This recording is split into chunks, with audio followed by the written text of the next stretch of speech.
Ahora hablamos con Fernando Sánchez, jefe del bloque de la coalición cívica en la legislatura de la Ciudad de Buenos Aires. Fernando, buen día. Pablo Dugan te saluda. ¿Cómo estás?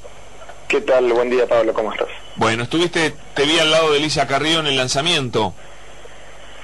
Estuvimos ayer, tuvimos Congreso Nacional del Partido, sí, efectivamente, y se proclamó la candidatura de Elisa Carrió y de Adrián Pérez a la presidencia y vicepresidencia, candidatos, ¿no?, a presidente y vicepresidente de la Nación para el año que viene. Pero van solitos, se acabó el acuerdo cívico, se acabó todo eso. No, en realidad se dijeron dos cosas, ¿no? Siempre con el ánimo de acuerdos electorales para próximos gobiernos, no solo electorales para sacar votos y después nos olvidamos del contrato que significa cada campaña y cada compromiso con la sociedad cuando te vota. Eso sí lo dijimos, siempre el ánimo de trabajar junto a otras fuerzas, pero siempre con el compromiso de cumplir esos acuerdos, ¿no? No decirle una cosa a la gente en las elecciones y después no hacerlo. Así que ahí está el desafío, poder juntarse con otros para cumplir los compromisos electorales, no para romperlos al rato. Bueno, veremos qué pasa, todavía falta mucho, ¿no?, para la elección, así que está ya posicionada. Sí, y va a correr mucha agua bajo el puente. Bastante, la verdad que el escenario político argentino se mueve mucho, y espero que sea para bien, ¿no?, que sea para la reflexión, que sea para habilitar muchas opciones para que el electorado pueda mirar con detenimiento, pensar y elegir su futuro, porque cuando elegimos un presidente y un vicepresidente de la nación, estamos eligiendo a alguien que nos ayude a conducirnos hacia un futuro. Vamos a pelearnos un poco para hacer esto más entretenido, ¿no? Y empezar a tocar los temas calientes.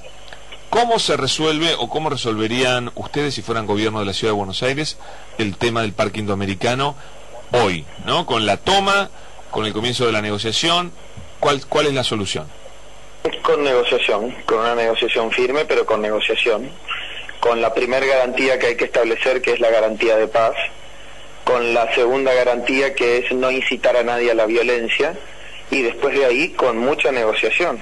Está bien. Hay que establecer principios básicos. El parque público es público. Eso está claro. Pero disfrute de todos los vecinos. Eso no hay duda. Tomar un parque público corresponde a otro tipo de visión de país, de sociedad y de disfrute de lo público. Pero si vos le das... Si yo fuese gobierno de la ciudad, no hubiese subejecutado los 400 millones de pesos que le dimos a Mauricio Macri durante años para que tenga alguna herramienta para ese tipo de decisiones y de resoluciones de conflicto. ¿Eso hubiese garantizado que nadie tomara el parque?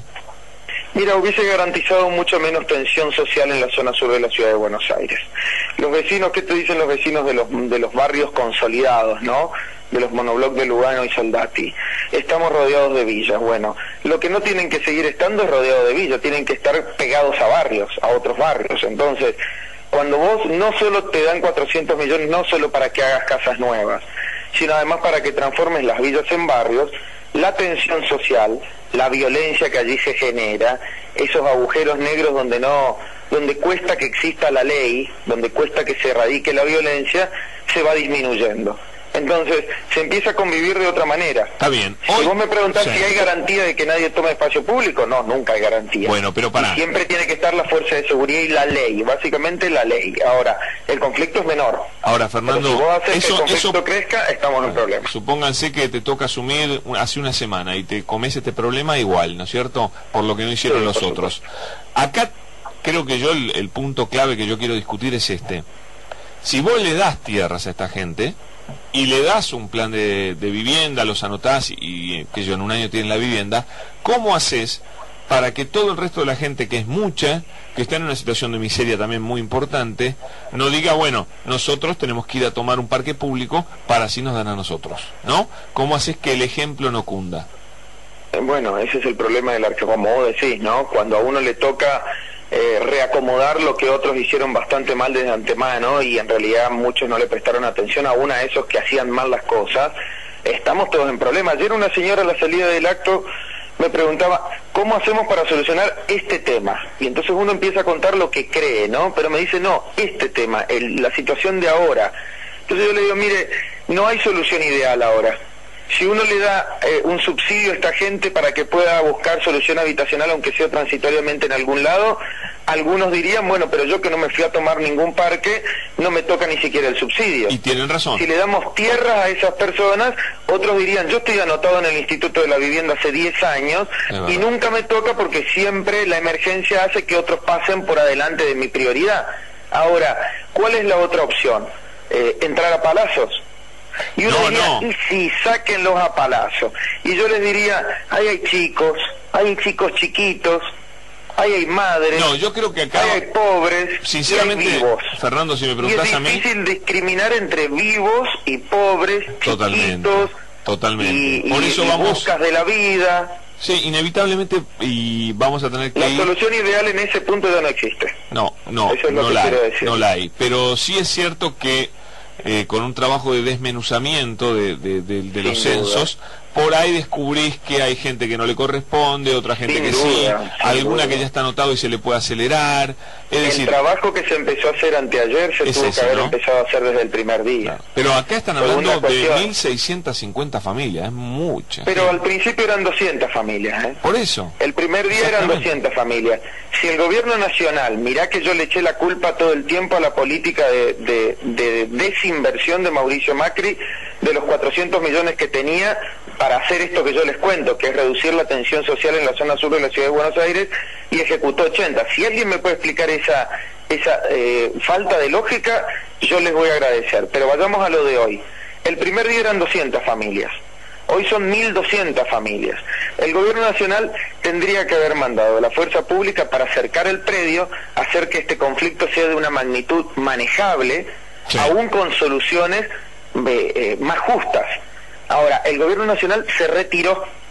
Se retiró, y mientras que Mauricio Macri incitaba a la violencia y a la xenofobia, sacó lo peor de los vecinos de la zona sur que quieren vivir en paz y con seguridad. ¿Vos crees que se retiró para complicarlo a Macri? Yo creo que hay de todo un poco, que Macri se hace el vivo respecto de sus políticas de seguridad y sigue insistiendo con títulos y no con verdades, no con políticas en serio. Y el gobierno nacional efectivamente liberó la zona sur. Fernando, para terminar... No puede no haber zonas de seguridad federales para ayudar a alguien ahí. Sí, es indudable. Fernando, ¿ustedes a favor o en contra de la ciudad 100% libre de humo? A ver, nos tocó dar ese debate, ¿no? Yo, como buen liberal que soy, creo que en algún momento me parece bien la ley que está instaurada desde hasta ahora, ¿no? Donde la mayor parte de los espacios públicos son no fumadores y había excepcionalmente algunos lugares acondicionados para fumadores. Yo creo que como adultos responsables sabemos cuáles son los daños que inclusive nosotros mismos nos podemos ocasionar. Y por tanto estaba de acuerdo con esos espacios excepcionales. Ahora bien, ahí hay trabajadores además de clientes. Esos trabajadores que entraban a esos lugares excepcionales también eran perjudicados por esos lugares excepcionales. Por eso yo dije, si no se le puede garantizar el 100% del derecho a lugares libres de humo, aunque sea no solo a clientes, sino también a trabajadores, lo siento mucho, pero van a tener que ser 100% lugares libres de humo. Esa es mi posición. Correctísimo, muchas gracias.